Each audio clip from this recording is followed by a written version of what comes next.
Hi everyone, Miss Dian is here. Kembali lagi di strategi menguasai TOEFL bagian structure. Kali ini kita akan melanjutkan pembahasan skill 4 past participles. Apa itu past participles? Kalau sebelumnya kita sudah belajar present participles, yaitu verb ing, maka past participle itu lebih dikenal dengan verb 3 atau verb 3.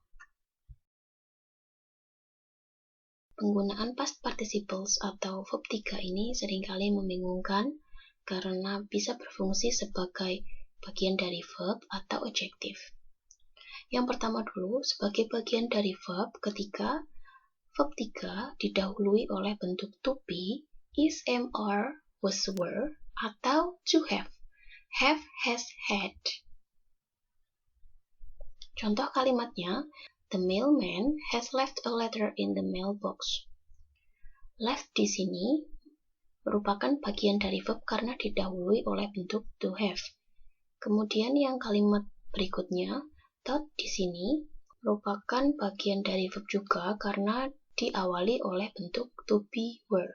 Kemudian sebagai adjective, contohnya the letter left in the mailbox was for me. Left di sini berfungsi sebagai adjektif yang menerangkan subject the letter karena sudah ada verbnya was. Jadi bisa dibedakan ya. Ketika itu berfungsi sebagai adjektif, tidak didahului oleh bentuk to be atau to have. The classes taught by Professor Smith were very interesting. Subjeknya the classes, kemudian verbnya sudah ada were, maka taught di sini berfungsi sebagai adjektif. Adjektif yang menerangkan the classes. Kita ke contoh soal TOEFL. The bread, blah blah blah, baked this morning smelled delicious. Subjeknya the bread, kemudian verbnya smelled, sudah ada verbnya, maka past participle di sini bukanlah bagian dari verb, melainkan sebagai adjektif. Untuk melengkapi kalimat ini, kita lihat pilihan A, has, itu merupakan verb ya. Sudah ada verb, maka ini salah. Yang B, was, juga salah karena dia verb. Yang C, eat, itu subjek. Kita sudah punya the bread. Pilihan yang tepat adalah D, just. Adverb, ini menerangkan adjektif baked. Exercise, kita akan menentukan kalimat-kalimat ini correct atau incorrect. Nomor 1, the food is received in this restaurant is delicious. Subjeknya the food, kemudian ada dua verb di sini. Yang pertama is served dan is. Karena tidak seimbang, memiliki double verb, kalimat ini incorrect. Untuk membetulkan, kita perlu mengganti verb 3 di sini menjadi bentuk adjektif dengan cara menghilangkan to be, is. Nomor 2, the plane landed on the deserted runway.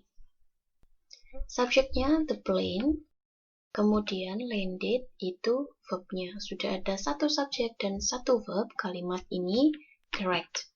Nah, kenapa landed di sini bisa menjadi verb tanpa to be atau to have? Karena landed di sini bukan verb 3, melainkan verb 2. Kebetulan, bentuk verb ini regular verb, jadi bentuk verb kedua dan verb ketiganya sama, landed. Nomor 3, the unexpected guests, di sini sebagai subjek, kemudian verbnya arrived. Nah, ini juga bentuk verb 2, jadi bisa berdiri sendiri tanpa kata kerja bantu to be atau to have. Nah, ada bentuk past participle lain, unexpected. Ini berfungsi sebagai adjektif yang menerangkan guests. Maka kalimat ini correct. Kesimpulannya, kita harus hati-hati ketika ada verb berakhiran ed, kita harus bisa menentukan apakah itu bentuk verb 3 atau verb 2. Kalau verb 3 dan berfungsi sebagai bagian dari verb, maka membutuhkan kata kerja bantu to be atau to have.